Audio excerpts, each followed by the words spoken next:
When I was just a kid on summer holiday staying at my grandma's house, I remember my first time properly seeing an ant colony. Seeing hundreds of tiny creatures going about their little tasks in such an organized fashion created a flowing pattern that mesmerized me for hours. Like seriously, I could just stare at these ants from morning till evening. I know, right? The most popular kid in school right here. But eventually, wanting to learn where these strange little creatures were coming from, I followed the trail of ants to a small mound. And as a kid, there was so much wonder and mystery behind that mound. What was in the mound? Was something controlling all these creatures? Where are they all coming from? It was this curiosity that led me to try to uncover the mysteries that lay in that mound, using just a stick and of course my bare hands. I was a stupid fucking kid, but decades later, with a painful memory I will never forget, I still find pleasure in itching that childlike curiosity of exploration and learning about a world beyond my understanding. It's something which I think at some level we never really grow out of, and recently there have been two anime that have been able to evoke this childlike wonder of exploration and discovery. One being last season's Made in Abyss, and the other being the ancient Magus Bride, which I'll be focusing on today, but I will be sprinkling a bit of Made in Abyss here and there. Magus Bride is in my opinion one of the best shows airing this season that stood out immediately from episode 1. The first thing that caught my attention was the story of an old aristocratic mage putting down 5 million quid for a 15-year-old teenage slave, who he then reveals he'll be grooming as her bone daddy to be an apprentice and eventual wife, to which I thought, alright, that's a bit weird. But then again, we live in a fandom where we can casually call each other a pedo for watching Eromanga Sensei before going about our day, so it's not something I paid much mind to. As the second thing that... God. We are a little bit weird, aren't we? As the second thing that stuck with me was the beautiful world which they inhabit, filled with mystique and wonder, which is what I'm here to discuss, and not the questionable Stockholm Syndrome-esque relationship shared by our main duo, which someone else can unpack. Oh yeah, that's right. Who's your bone daddy?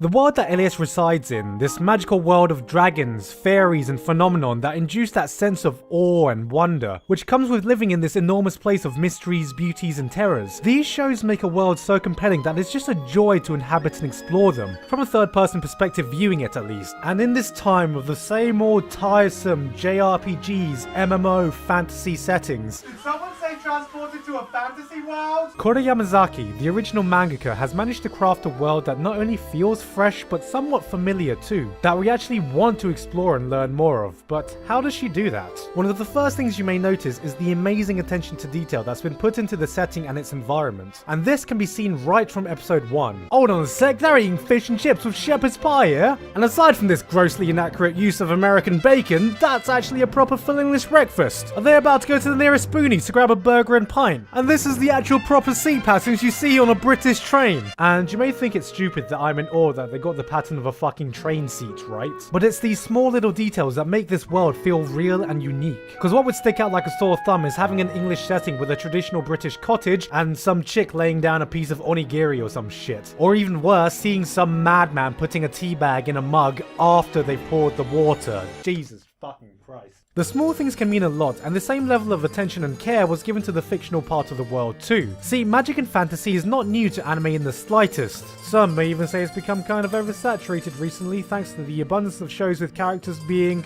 all together now, transported to a fantasy world. Gaming world. Wait.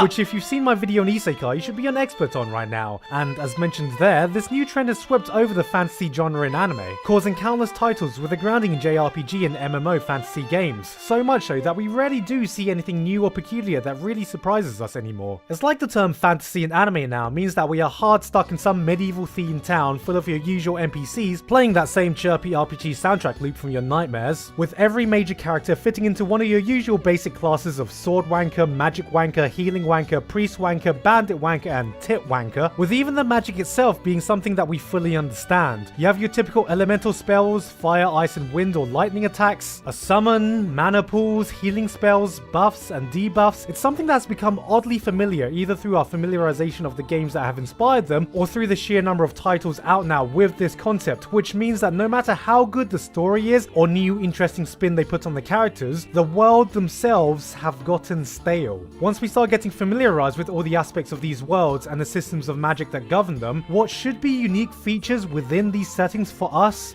becomes something that we are tiringly accustomed to. In other words, magic ceases to be magical.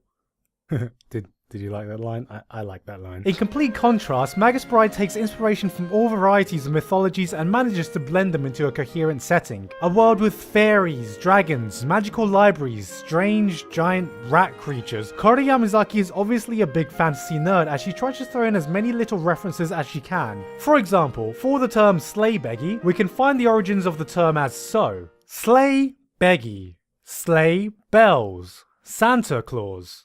Christmas.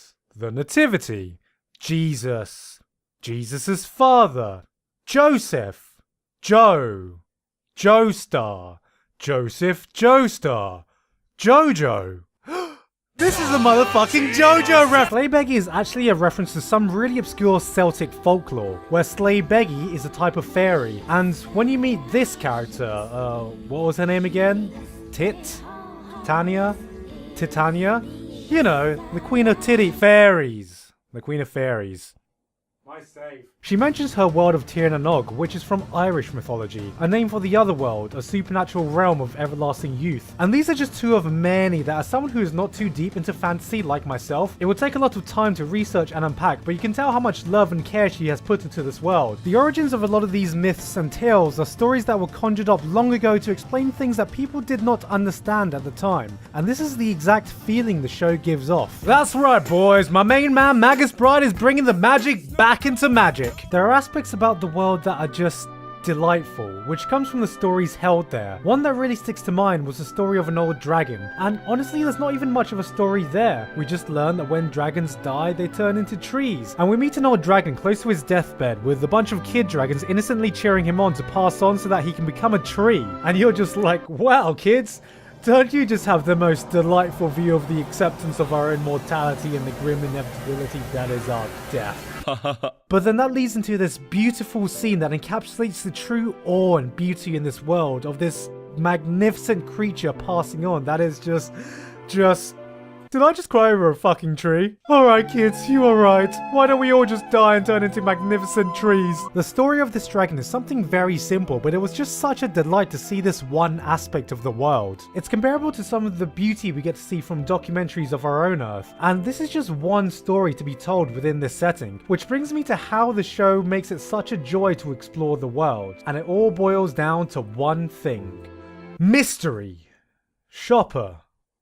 To hammer this point down, I actually think Made in Abyss has a more straightforward example I can use. The world of Made in Abyss revolves around the exploration of the Abyss, which is essentially just a big hole in the ground that no one knows the origin of, with a bottom that's never been reached. Upon seeing this hole, you get the same question that anyone would get when stumbling on a really deep hole. How deep is the hole? What creatures can I find in it? What made this hole? But most importantly, what happens if I throw a rock in it? It's an innate curiosity that's hardwired into our psychology, meaning that your natural instinct after seeing a very, very deep hole is to throw a fucking rock in it. The same instinct that would cause a stupid kid to poke at an anthill and stick his hand in it. As we explore the Abyss, you start to see stranger creatures and phenomenon in the environment, some of which we learn about, some of which we don't. But it's the sense of the mystery behind everything and discovering what they are really about that makes the setting such an interesting place to explore. Magus Bride's world also does exactly that with its inhabitants and strange phenomenon. What is the story behind this strange, mysterious black goo? Is there history behind it? And what would happen if I poked it with a stick and stuck my hand in it? The world is laden with mystery that we explore through the characters, but rather than uncovering the mystery of a plot point, we are unraveling the puzzle that is the world itself that they inhabit. As we are learning everything through the eyes of Chisei, the typical magic noob, we start off with the same grounding and knowledge as she does, allowing us to discover things at the same pace, but you get the sense that even those who have existed in the world for lifetimes longer still are nowhere near in understanding everything it has to offer.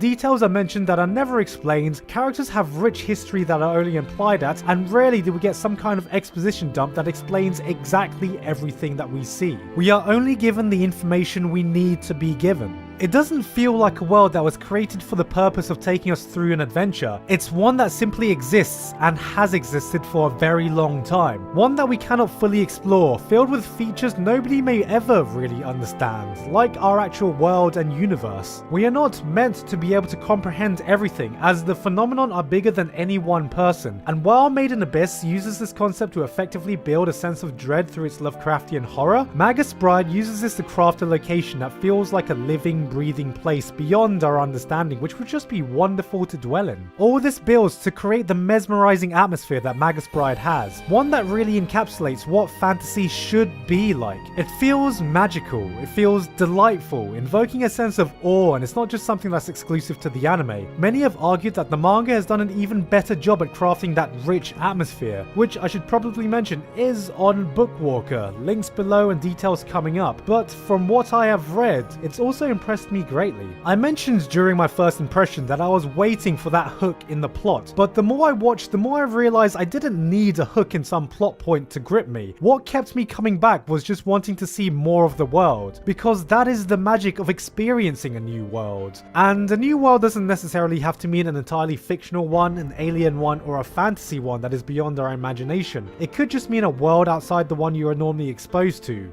This video will probably be watched by thousands of people around the world of different backgrounds, locations, environments that you may or may not have some familiarity with. And even if we look at our own world, there are still so many mysterious, fantastical and beautiful things that look like they belong in our imagination. And when we look at these fictional worlds with such mystique and wonder, we can forget that some of the most mysterious and wonderful things inhabit our own world already. And while I'm sure most of us are not travelers or documentary makers exploring these delightful, strange facets of our world, the true magic of fantasy worlds like these is how they can make us feel like we are.